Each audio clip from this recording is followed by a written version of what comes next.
Hello everyone and welcome to an incredible game from the first Serbian Women's League. It's a game between 12-year-old Miaoyi and she's playing against 40-year-old Armenian international master and woman grandmaster Lilit Mkrtchian.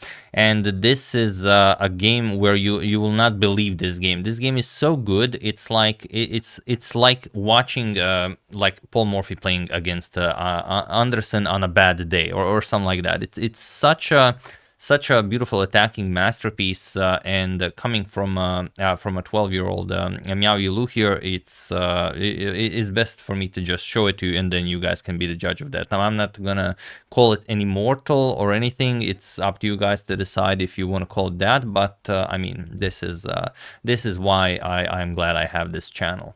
So let's check it out. Miaoyi has the white pieces, and she opens with pawn to e4. We have pawn to e6. Mkrtchian goes for the French defense with d4, d5, and now knight to c3. We have knight to f6, putting pressure on the e4 pawn, and Lu advances the pawn. So going for the Steinitz variation, knight f to d7, and now queen to g4. Although a popular move in many lines of the French defense, here it is somewhat rare. So here pawn to c5.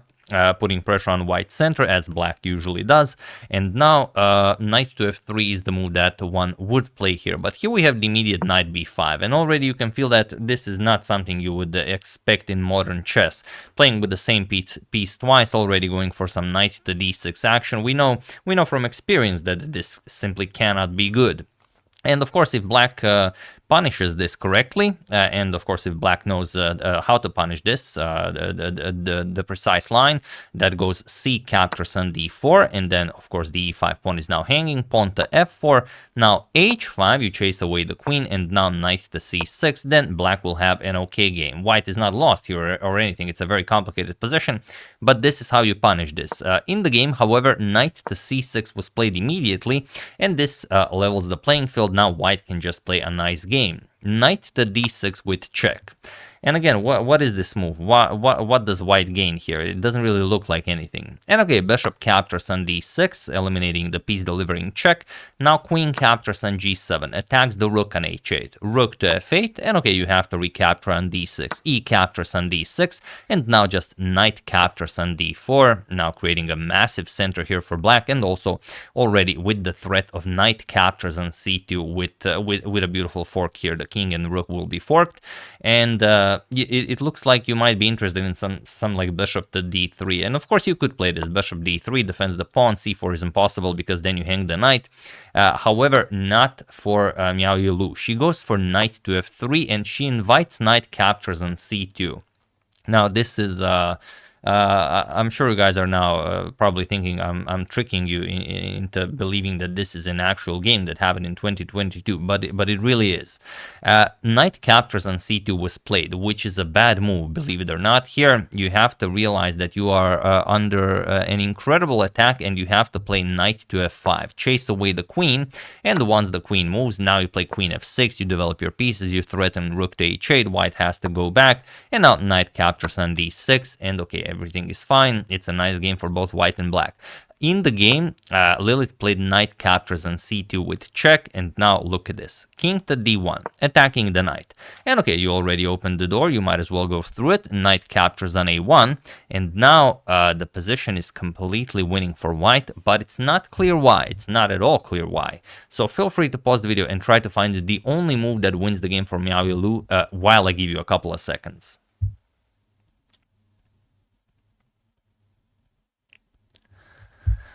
So for those of you who were able to do this, congratulations, you truly have the mind of a great attacker. And for those of you who just want to enjoy the show, it is bishop to b5. Look at this. That is the winning move. I know it sounds impossible, but it is. And now you're probably wondering, why is this a winning move? It really does nothing other than pin this knight. But that's all you need to win this game, as it would seem. To give you an example, if pawn to a6, you want to chase away the bishop.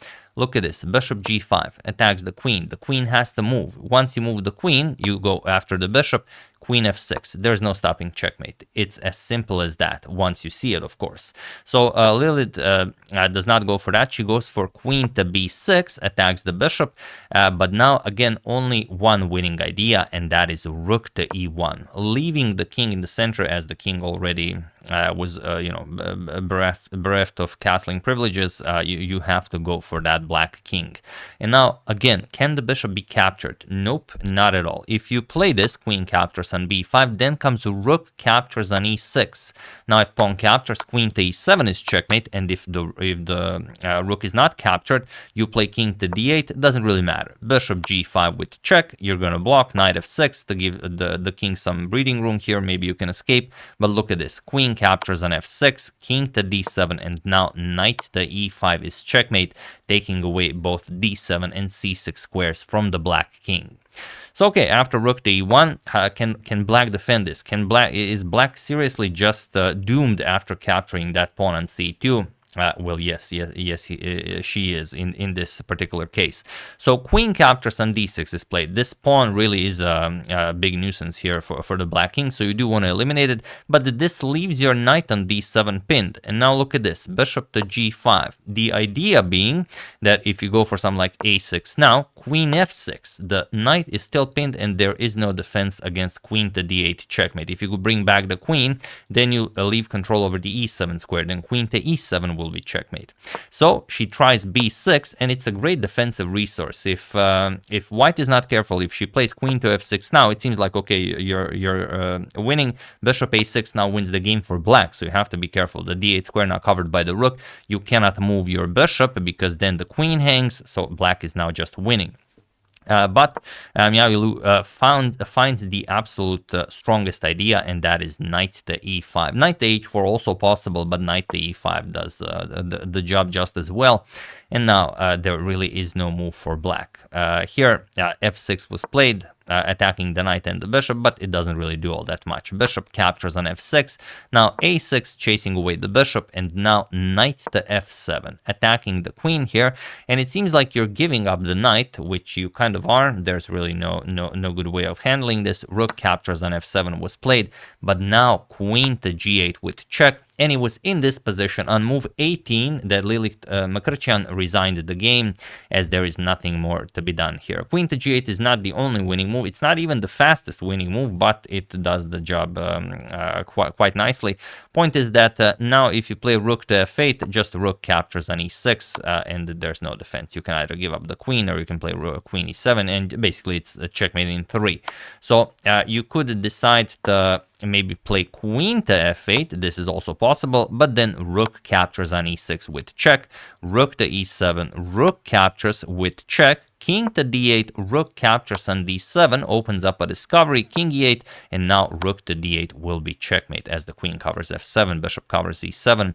That's one way to do it. And even if you don't go for this queen to g8 check, you can even leave your queen hanging. You could start with instead of queen g8, you could start with the immediate rook captures on e6 check. The black king has no squares. You have to either capture the rook or move the queen, but whatever you do doesn't really matter. If you capture the rook, then it's only a matter of queen to g8 check. But now it's faster than it was. Rook to f8 and queen captures on e6 is now checkmate. And if you don't capture on e6, I mean, there's no move you can play. You can play something like rook to e7, then queen g8 is mate in 1, or you can block with the queen, but then we just start capturing. Rook captures on e7, and now if rook captures, queen captures is mate. If you go here, it's the exact same checkmate. Opens up a discovery, it's a double check, king e8, and now queen captures on f7, or rook to d8 will be checkmate. It doesn't really matter. So absolutely stunning game in this a weird line of the French defense. I mean, it's not that weird, but if you play the French, you will probably see this very often. Knight f6, e5, knight fd7, and now usually people will go something like f4 or bishop to e3, but queen to g4 in this particular line can allow your opponent to make a mistake such as this one. Look at this one more time. c5, knight b5. I mean, people who play the French fairly often get a position like this, but meeting knight b5 here, as you can see, is not an easy task, even for an international master and women grandmaster such as Lilit Mkrtchian here, as she falls a victim to the 12-year-old Miaoyi Lu's incredible onslaught. So yeah, that's the game. Hope you guys enjoyed it. Like I said, I was not tricking you. This is an actual game that happened. It's a spectacular one, and I'm looking forward to you guys showing it to your friends, as they will also not believe it. So it's, I mean, it's just a masterpiece. So yeah, that's the game. Hope you guys enjoyed it. We're gonna leave it at this queen to g8 check, because this is where it finished. So I mean, I really don't like the French defense. I wouldn't say I hate it, but I just really don't like it, and I really love it when someone just crushes it. So yeah, very nicely done. So yeah, that's the game. Hope you guys enjoyed it. I would like to thank Jack Obid, More Chess 960, Goncalo Marovo, Martin Georg Paparik, and Sofus Svereson Fine for your contribution to my channel. Thank you a lot. I really appreciate it. As usual, you can check 2 of my previous videos here. Thank you all for watching, and I will see you soon, continuing the coverage of everything that's happening in the chess world, you know, even masterpieces such as this, and you know, whatever is brought to my attention, whatever is suggested by you guys who do use hashtag suggestion, as I always enjoy it. So yeah, that's the game. Hope you guys enjoyed it, and have an excellent rest of your day.